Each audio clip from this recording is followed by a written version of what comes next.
चीन के राष्ट्रपति शी चिनफिंग कोरोना वायरस महामारी और उसके बाद आई व्यापक आर्थिक मंदी के कारण अपनी ही पार्टी पर पकड़ खोते दिखाई दे रहे हैं। मंगलवार को भारत के साथ लगी सीमा पर हुई हिंसक झड़प भी शी चिनफिंग को एक मजबूत नेता के रूप में प्रदर्शित करने की योजना का हिस्सा ही दिखाई दे रहा है। चिनफिंग को एक निर्णायक नेता और चीन को एक मजबूत राष्ट्र के तौर पर राज्य नियंत्रित मीडिया प्रसारित करती है, जबकि सच्चाई इसके एकदम विपरीत है। आपको बता दें कि सोमवार को एलएसी पर हुए संघर्ष में भारतीय सेना के 3 जवान शहीद हो गए, जबकि चीन की तरफ से भी भारी क्षति पहुंचने की खबर है। चीन मामलों के विशेषज्ञ एडम नी ने कहा कि कोरोना वायरस महामारी ने शी चिनफिंग की चीनी कम्युनिस्ट पार्टी के ऊपर पकड़ की सच्चाई को खोलकर रख दिया है। चीन के आक्रामक व्यवहार का विश्लेषण करते हुए उन्होंने कहा कि चीन को कुछ लोग दुर्भावनापूर्ण तरीके से अखंड देश के रूप में प्रचारित कर रहे हैं। उन्होंने कहा कि चीन की सत्ताधारी पार्टी दुर्भावना से पूरी तरह ग्रस्त है और इसके नेता विश्व वर्चस्व कायम करने पर, जबकि वास्तविकता यह है कि चीन टुकड़ों में बटा हुआ है। कम्युनिस्ट पार्टी के नेता आपस में ही विरोधाभासी हैं। वे बस कठिन समय में एक दूसरे को जबरदस्ती पकड़े हुए हैं। लद्दाख के गलवान में चीन की कायराना हरकत जारी है। गलवान घाटी में हुई हिंसक झड़प में भारतीय सेना के एक मेजर समेत कुल 3 जवान शहीद हुए हैं। चीन की सेना के भी कुछ जवानों के मारे जाने की खबर है। अब पूर्व प्रधानमंत्री एस.डी. देवेगौड़ा, जम्मू कश्मीर के पूर्व सीएम उमर अब्दुल्ला और पंजाब के सीएम कैप्टन अमरिंदर सिंह ने मोदी सरकार से इस मामले पर सख्ती दिखाने की अपील की है। साथ ही मांग की है कि इस मामले पर सर्वदलीय बैठक बुलाई जाए। सेना से रिटायर्ड और पंजाब के सीएम कैप्टन अमरिंदर सिंह ने कहा कि गलवान घाटी में जो भी हुआ वह चीन की ओर से लगातार हो रहे उल्लंघनों का हिस्सा है। ऐसी गतिविधियों के खिलाफ देश के खड़े होने का वक्त है। हमारे जवानों के साथ यह सही नहीं हो रहा है। आए दिन कुछ अधिकारी और जवान मार दिए जा रहे हैं और सीमा की रक्षा करते हुए घायल हो रहे हैं। कैप्टन अमरिंदर सिंह ने आगे कहा कि भारत सरकार के लिए यह सख्त रवैया अपनाने का समय है। हमारी तरफ से कमजोरी का एक भी संकेत चीन की प्रतिक्रिया को आक्रामक बनाता जाएगा। पूरे देश के साथ साथ मैं वीर शहीदों को श्रद्धांजलि देता हूं। देश आपके शोक में आपके साथ खड़ा है। पीएम मोदी ने देश में कोरोना के खतरे से निपटने के साथ साथ आर्थिक गतिविधियां बढ़ाने की जरूरत पर जोर दिया है।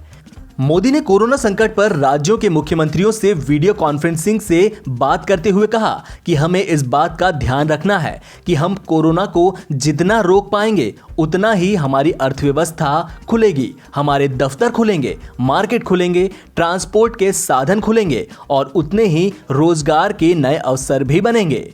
पीएम मोदी ने और क्या कहा, सुनिए। हमें इस बात का हमेशा ध्यान रखना है कि हम कोरोना को जितना रोक पाएंगे, उसका बढ़ना जितना रोक पाएंगे, उतना ही हमारी अर्थव्यवस्था खुलेगी, हमारे दफ्तर खुलेंगे, मार्केट खुलेंगे, ट्रांसपोर्ट के साधन खुलेंगे और उतने ही रोजगार के नए अवसर भी बनेंगे।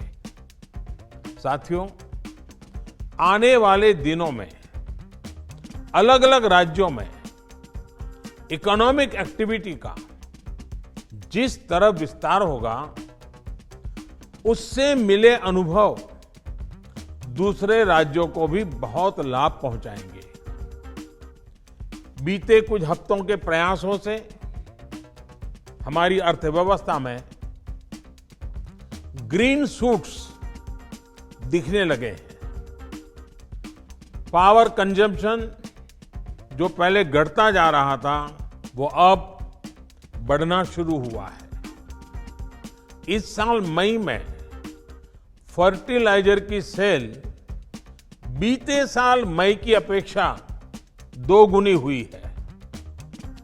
इस बार खरीफ की बुआई बीते साल की अपेक्षा करीब 12-13% ज्यादा हुई है। 2 व्हीलर्स का प्रोडक्शन लॉकडाउन से पहले के स्तर का करीब करीब 70% तक पहुंच चुका है। रिटेल में डिजिटल पेमेंट भी लॉकडाउन से पहले की स्थिति में पहुंच चुका है। इतना ही नहीं, मई में टोल कलेक्शन में बढ़ोतरी होना इकोनॉमिक एक्टिविटी में वृद्धि को दिखाता है।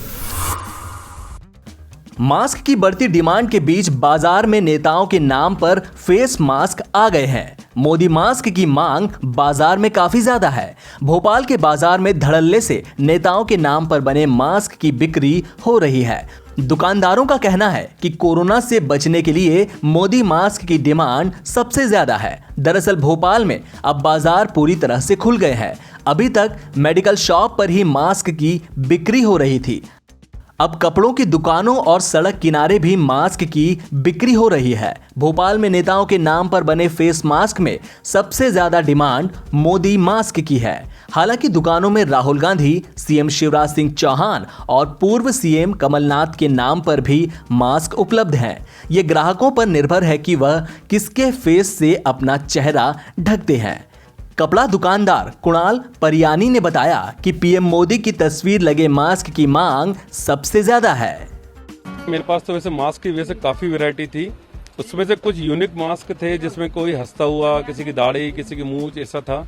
उनमें एक मेरे पास जो ये वाले मास्क हैं मोदी जी के, ये जब मेरे पास आए और इसका जब मुझे बहुत अच्छा रिस्पॉन्स मिला, तो उसी तारतम्य में मैंने कांग्रेस के भी कुछ नेताओं के, जैसे कमलनाथ जी हैं पूर्व मुख्यमंत्री जी, राहुल गांधी जी हैं कांग्रेस के वरिष्ठ नेता हैं, इनके भी, और हमारे प्रदेश के माननीय मुख्यमंत्री शिवराज सिंह चौहान जी भी का भी, इनके मैंने मास्क बनवाए हैं। और जिसमें सबसे ज्यादा मेरे को लोकप्रियता मोदी जी की है ही हर जगह, तो मोदी जी का काफी अच्छे मेरे पास मास्क बिकते हैं। आपका चेहरे का मास्क अगर आपको बनवाना हो तो वो भी हमारे पास सुविधा उपलब्ध है।